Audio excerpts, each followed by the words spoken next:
নমস্কার বন্ধুরা, আমি সুমি। আপনারা দেখছেন সুমি রান্নাঘর। আজকে একাদশীর দিনে খাওয়া যায় সেরকম একটা রেসিপি করব। আজকে সাবুর পরোটা করব। তার জন্য আমি 300 সাবু নিয়ে নিয়েছি। সাবুটাকে শুকনো খোলায় একটু ভেজে নেব। কিছুক্ষণ সাবুটাকে ভেজে নেব। সাবুটা কিন্তু ভাজা হয়ে গেছে। আমি গ্যাস বন্ধ করে দেবো। সাবুটাকে ঠান্ডা করে নেবো একটু। সাবুটা কিন্তু ঠান্ডা হয়ে গেছে। এখন মিক্সার গ্রাইন্ডারে দিয়ে দেবো সাবুটা ঢেলে। দেখুন সাবুটাকে আমি দিয়ে দিয়েছি। এখন এটাকে পাও। দেখুন সুন্দর করে পাউডার করে গুঁড়ো করে নিয়েছি। সাবুটাকে একটা বোলের মধ্যে নিয়ে নেব। এটাকে সাইড করে রেখে নিয়ে নেবো 4টে আলু। আলু 4টেকে ছিলে নেব। সুন্দর করে ছেলা হয়ে গেছে। একটা বোল নিয়ে নিয়েছি। জল দিয়ে দেবো। আলু 4টেকে সুন্দর করে ধুয়ে নেব। একটা কুকার নিয়ে নিয়েছি। ধুয়ে রাখা আলুগুলো দিয়ে দেবো। একটু জল দেবো। আলুটাকে সিদ্ধ করে নেব। আলুটাকে 4-5টা সিটি মেরে আলুটাকে সিদ্ধ করে নেব। আলুগুলোকে সুন্দর করে সিদ্ধ করে নিয়েছি। এখন ছোট্ট একটা গ্রেটারের সাহায্যে, একটা ঝাঁঝরির সাহায্যে আমি আলুগুলোকে সুন্দর করে গ্রেট করে দিয়ে দেবো।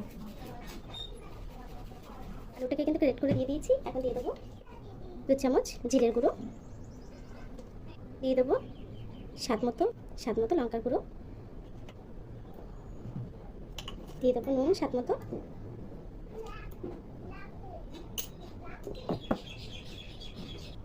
সুন্দর করে মাখিয়ে নেবো। যদি জল লাগে অল্প অল্প জল দেবো, দিয়ে সুন্দর করে মাখিয়ে নেবো। সামান্য একটু জল দেবো।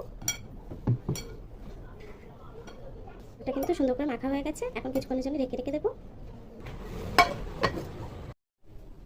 আমি 10 মিনিট ঢেকে রেখেছিলাম। এখন এটাকে একটু সুন্দর করে, সাবুটা কিন্তু সুন্দর নরম হয়ে গেছে। আমি 1 চামচ ঘি দিয়ে দেবো। ঘি দিয়ে সুন্দর করে মেখে নেব। আমি একটা বড় করে লুচি কেটে নিয়েছি। সামান্য একটু তেল দিয়ে দেবো, দিয়ে বেলে নেব।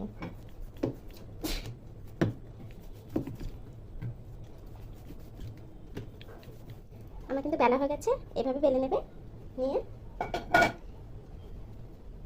এটা কিন্তু সাবু, তার জন্য সাইড দিয়ে ফেটে যাবে, তার জন্য সমস্যা নেই। বেলে নিই প্লাস্টিকে, এরকম কোনো একটা বাটি থাকলে প্লাস্টিকের বা স্টিলের, আপনাদের কাছে যেমন থাকবে, এরকম একটা বাটি দিয়ে এভাবে কেটে নেবো সাইজ করে। একটু চাপ দিলেই সুন্দর করে কেটে যাবে। আমরা এক্সট্রা যেটা ওটাকে আবার মেখে বেলে নেব। দেখুন কত সুন্দর হয়েছে। এখন আমরা এটাকে ঘি দিয়ে ভেজে নেব। সবগুলো এভাবে বেলে নেবো, নিয়ে ঘি দিয়ে ভেজে নেব। আমরা ছোটো একটা তাওয়ায় দিয়ে দেবো হালকা একটু ঘি। গরম হয়ে গেছে ঘিটা, এখন দিয়ে দেবো। হালকা হাতে উল্টে দেবো।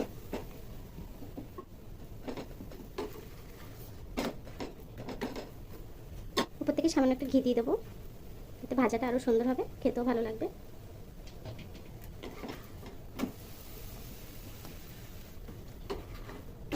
মানে পরোটাটা কিন্তু ভাজা হয়ে গেছে। দেখুন কত সুন্দর হয়েছে। এখন তুলে নেব। দেখুন উপর থেকে হালকা হালকা ঘি দিয়ে দেবো। কিন্তু ভাজা হয়ে গেছে। আমার কিন্তু সব পরোটাগুলো ভাজা হয়ে গেছে। দেখুন বন্ধুরা, আমার কিন্তু রান্নাটা হয়ে গেছে। দেখুন সাবুর পরোটা আপনারা কিন্তু একাদশীর দিন বানিয়ে খেতে পারেন, বা যে কোনো নিরামিষের দিন বানিয়ে খেতে পারেন।